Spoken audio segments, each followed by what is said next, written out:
Self-Help with Illustrations of Conduct and Perseverance by Samuel Smiles, Chapter 8, Energy and Courage, Part 2. The recent terrible struggle in India has served to bring out, perhaps more prominently than any previous event in our history, the determined energy and self-reliance of the national character. Although English officialism may often drift stupidly into gigantic blunders, the men of the nation generally contrive to work their way out of them with a heroism almost approaching the sublime.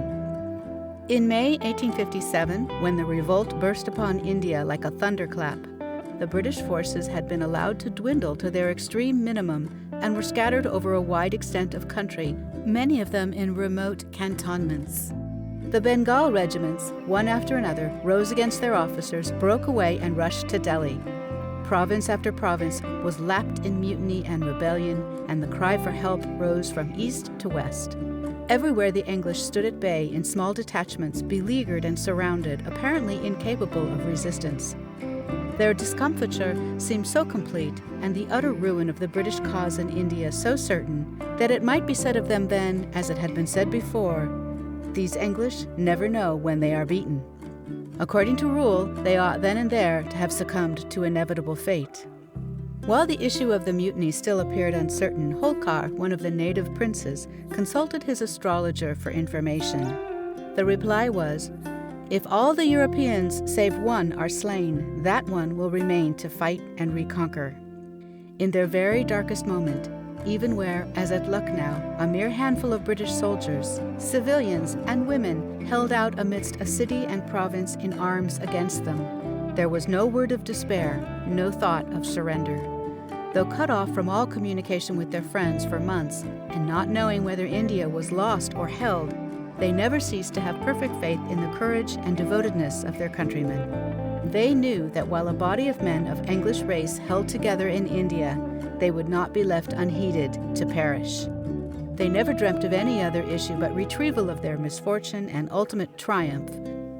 And if the worst came to the worst, they could but fall at their post and die in the performance of their duty. Need we remind the reader of the names of Havelock, Inglis, Neil, and Outram, men of truly heroic mold, of each of whom it might with truth be said that he had the heart of a chevalier, the soul of a believer, and the temperament of a martyr. Montalembert has said of them that they do honor to the human race. But throughout that terrible trial, almost all proved equally great, women, civilians, and soldiers, from the general down through all grades to the private and bugleman. The men were not picked. They belonged to the same ordinary people whom we daily meet at home, in the streets, in workshops, in the fields, at clubs. Yet when sudden disaster fell upon them, each and all displayed a wealth of personal resources and energy, and became, as it were, individually heroic. Not one of them, says Montalembert, shrank or trembled. All, military and civilians, young and old, generals and soldiers, resisted, fought, and perished with a coolness and intrepidity which never faltered. It is in this circumstance that shines out the immense value of public education, which invites the Englishman from his youth to make use of his strength and his liberty, to associate, resist, fear nothing, to be astonished at nothing, and to save himself by his own sole exertions from every sore strait in life. It has been said that Delhi was taken and India saved by the personal character of Sir John Lawrence. The very name of Lawrence represented power in the northwest provinces. His standard of duty, zeal, and personal effort was of the highest, and every man who served under him seemed to be inspired by his spirit. It was declared of him that his character alone was worth an army. The same might be said of his brother, Sir Henry, who organized the Punjab force that took so prominent a part in the capture of Delhi. Both brothers inspired those who were about them with perfect love and confidence. Both possessed that quality of tenderness which is one of the true elements of the heroic character. Both lived amongst the people and powerfully influenced them for good. Above all, as Colonel Edwards says, they drew models on young fellows' minds, which they went forth and copied in their several administrations. They sketched a faith and begot a school, which are both living things at this day. Sir John Lawrence had by his side such men as Montgomery, Nicholson, Cotton, and Edwards. as prompt, decisive, and high-souled as himself. John Nicholson was one of the finest, manliest, and noblest of men. Every inch a hakim, the natives said of him, a tower of strength, as he was characterized by Lord Dalhousie. In whatever capacity he acted, he was great, because he acted with his whole strength and soul. A brotherhood of fakirs, borne away by their enthusiastic admiration of the man, even began the worship of Nikhil Sen. He had some of them punished for their folly, but they continued their worship nevertheless. Of his sustained energy and persistency, an illustration may be cited in his pursuit of the 55th Sepoy mutineers, when he was in the saddle for 20 consecutive hours and traveled more than 70 miles. When the enemy set up their standard at Delhi, Lawrence and Montgomery, relying on the support of the people of the Punjab and compelling their admiration and confidence, strained every nerve to keep their own province in perfect order, whilst they hurled every available soldier, European and Sikh, against that city. Sir John wrote to the commander-in-chief to hang on to the rebels' noses before Delhi, while the troops pressed on by forced marches under Nicholson, the tramp of whose war horse might be heard miles off, as was afterwards said of him by a rough Sikh who wept over his grave. The siege and storming of Delhi was the most illustrious event which occurred in the course of that gigantic struggle, although the leaguer of Lucknow, during which the merest skeleton of a British regiment, the 32nd, held out, under the heroic Inglis, for 6 months against 200,000 armed enemies, has perhaps excited more intense interest. At Delhi, too, the British were really the besieged, though ostensibly the besiegers. They were a mere handful of men in the open, not more than 3,700 bayonets, European and native, and they were assailed from day to day by an army of rebels numbering at one time as many as 75,000 men, trained to European discipline by English officers, and supplied with all but exhaustless munitions of war. The heroic little band sat down before the city under the burning rays of a tropical sun. Death, wounds, and fever failed to turn them from their purpose. 30 times they were attacked by overwhelming numbers, and 30 times did they drive back the enemy behind their defenses. As Captain Hodson, himself one of the bravest there, has said, "I venture to aver that no other nation in the world would have remained here or avoided defeat if they had attempted to do so." Never for an instant did these heroes falter at their work. With sublime endurance they held on, fought on, and never relaxed until, dashing through the imminent deadly breach, the place was won, and the British flag was again unfurled on the walls of Delhi. All were great, privates, officers, and generals, common soldiers who had been inured to a life of hardship, and young officers who had been nursed in luxurious homes, alike proved their manhood, and emerged from that terrible trial with equal honor. The native strength and soundness of the English race, and of manly English training and discipline, were never more powerfully exhibited, and it was there emphatically proved that the men of England are, after all, its greatest products. A terrible price was paid for this great chapter in our history, but if those who survive and those who come after profit by the lesson and example, it may not have been purchased at too great a cost. But not less energy and courage have been displayed in India and the East by men of various nations in other lines of action more peaceful and beneficent than that of war. And while the heroes of the sword are remembered, the heroes of the gospel ought not to be forgotten. From Xavier to Martin and Williams, there has been a succession of illustrious missionary laborers, working in a spirit of sublime self-sacrifice, without any thought of worldly honor, inspired solely by the hope of seeking out and rescuing the lost and fallen of their race. Borne up by invincible courage and never-failing patience, these men have endured privations, braved dangers, walked through pestilence, and borne all toils, fatigues, and sufferings, yet held on their way rejoicing, glorying even in martyrdom itself.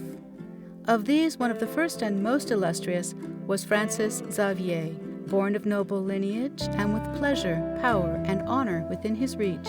He proved by his life that there are higher objects in the world than rank, and nobler aspirations than the accumulation of wealth. He was a true gentleman in manners and sentiment, brave, honorable, generous, easily led, yet capable of leading, easily persuaded, yet himself persuasive, a most patient, resolute, and energetic man. At the age of 22, he was earning his living as a public teacher of philosophy at the University of Paris. There, Xavier became the intimate friend and associate of Loyola, and shortly afterwards, he conducted the pilgrimage of the first little band of proselytes to Rome. When John III of Portugal resolved to plant Christianity in the Indian territories subject to his influence, Bobadilla was first selected as his missionary, but being disabled by illness, it was found necessary to make another selection, and Xavier was chosen. Repairing his tattered cassock, and with no other baggage than his breviary, he at once started for Lisbon and embarked for the east. The ship in which he set sail for Goa had the governor on board, with a reinforcement of 1,000 men for the garrison of the place. Though a cabin was placed at his disposal, Xavier slept on deck throughout the voyage with his head on a coil of ropes, messing with the sailors. By ministering to their wants, inventing innocent sports for their amusement, and attending them in their sickness, he wholly won their hearts, and they regarded him with veneration.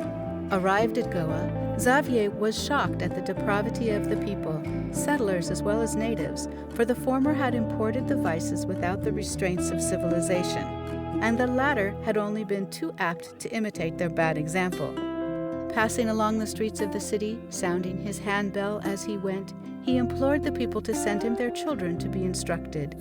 He shortly succeeded in collecting a large number of scholars, whom he carefully taught day by day, at the same time visiting the sick, the lepers, and the wretched of all classes, with the object of assuaging their miseries and bringing them to the truth.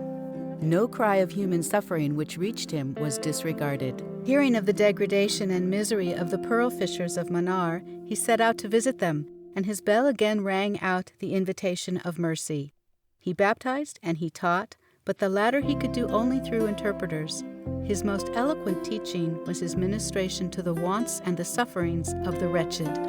On he went, his handbell sounding along the coast of Comorin, among the towns and villages, the temples and the bazaars, summoning the natives to gather about him and be instructed.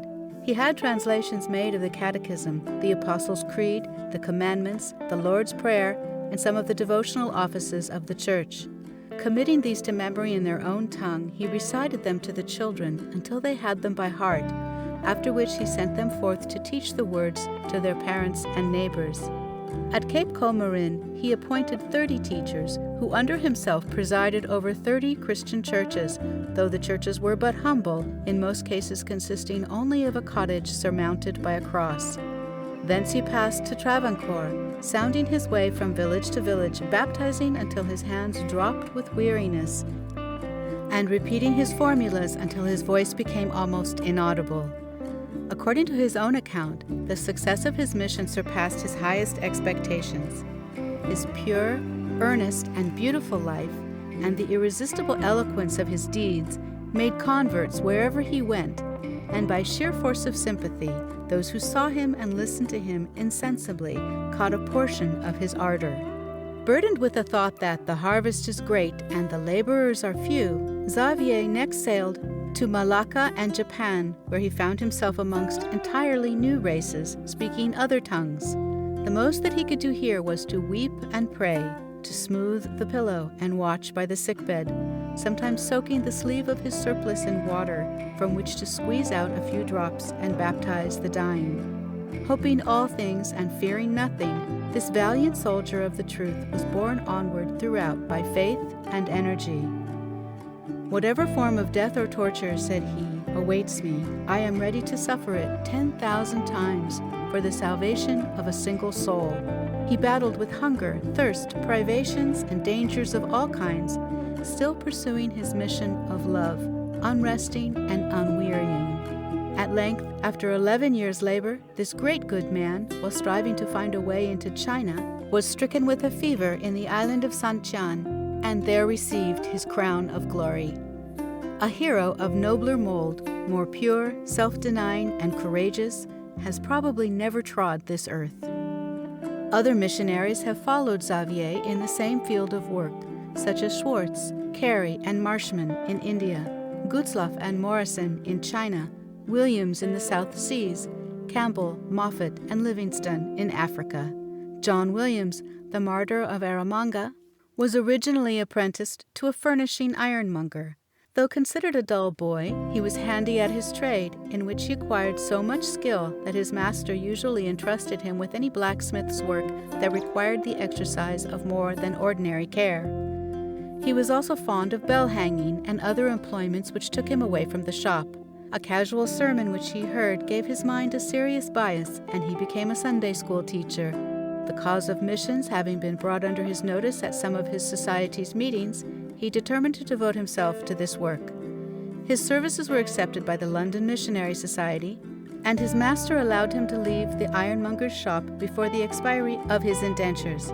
The islands of the Pacific Ocean were the principal scene of his labors, more particularly Huahine in Tahiti, Raiatea, and Rarotonga. Like the apostles, he worked with his hands at blacksmith work, gardening, shipbuilding, and he endeavored to teach the islanders the art of civilized life at the same time that he instructed them in the truths of religion. It was in the course of his indefatigable labors that he was massacred by savages on the shore of Erromanga, none worthier than he to wear the martyr's crown. The career of Dr. Livingstone is one of the most interesting of all. He has told the story of his life in that modest and unassuming manner which is so characteristic of the man himself. His ancestors were poor but honest Highlanders, and it is related of one of them, renowned in his district for wisdom and prudence, that when on his deathbed he called his children round him and left them these words, the only legacy he had to bequeath. "In my lifetime," said he, "I have searched most carefully through all the traditions I could find our family, and never could I discover that there was a dishonest man among our forefathers. If, therefore, any of you or any of your children should take to dishonest ways, it will not be because it runs in our blood. It does not belong to you. I leave this precept with you. Be honest." At the age of 10, Livingstone was sent to work in a cotton factory near Glasgow as a piecer. With part of his first week's wages, he bought a Latin grammar and began to learn that language, pursuing the study for years at a night school. He would sit up conning his lessons till 12 or later, when not sent to bed by his mother, for he had to be up and at work in the factory every morning by 6. In this way he plodded through Virgil and Horace, also reading extensively all books excepting novels that came in his way, but more especially scientific works and books of travels. He occupied his spare hours, which were but few, in the pursuit of botany, scouring the neighborhood to collect plants. He even carried on his reading amidst the roar of the factory machinery, so placing the book upon the spinning jenny which he worked that he could catch sentence after sentence as he passed it. In this way the persevering youth acquired much useful knowledge, and as he grew older, the desire possessed him of becoming a missionary to the heathen. With this object he set himself to obtain a medical education in order the better to be qualified for the work. He accordingly economized his earnings and saved as much money as enabled him to support himself while attending the medical and Greek classes as well as the divinity lectures at Glasgow for several winters, working as a cotton spinner during the remainder of each year. He thus supported himself during his college career entirely by his own earnings as a factory workman, never having received a farthing of help from any other source. Looking back now, he honestly says, at that life of toil, I cannot but feel thankful that it formed such a material part of my early education, and were it possible, I should like to begin life over again in the same lowly style and to pass through the same hearty training. At length he finished his medical curriculum, wrote his Latin thesis, passed his examinations, and was admitted a licentiate of the Faculty of Physicians and Surgeons.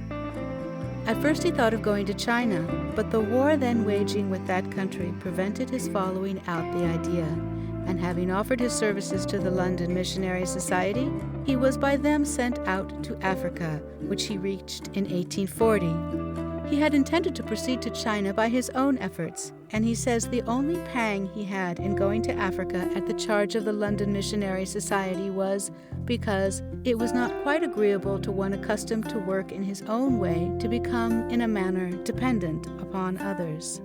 Arrived in Africa, he set to work with great zeal, He could not brook the idea of merely entering upon the labors of others, but cut out a large sphere of independent work, preparing himself for it by undertaking manual labor in building and other handicraft employment, in addition to teaching, which, he says, made me generally as much exhausted and unfit for study in the evenings as ever I had been when a cotton spinner.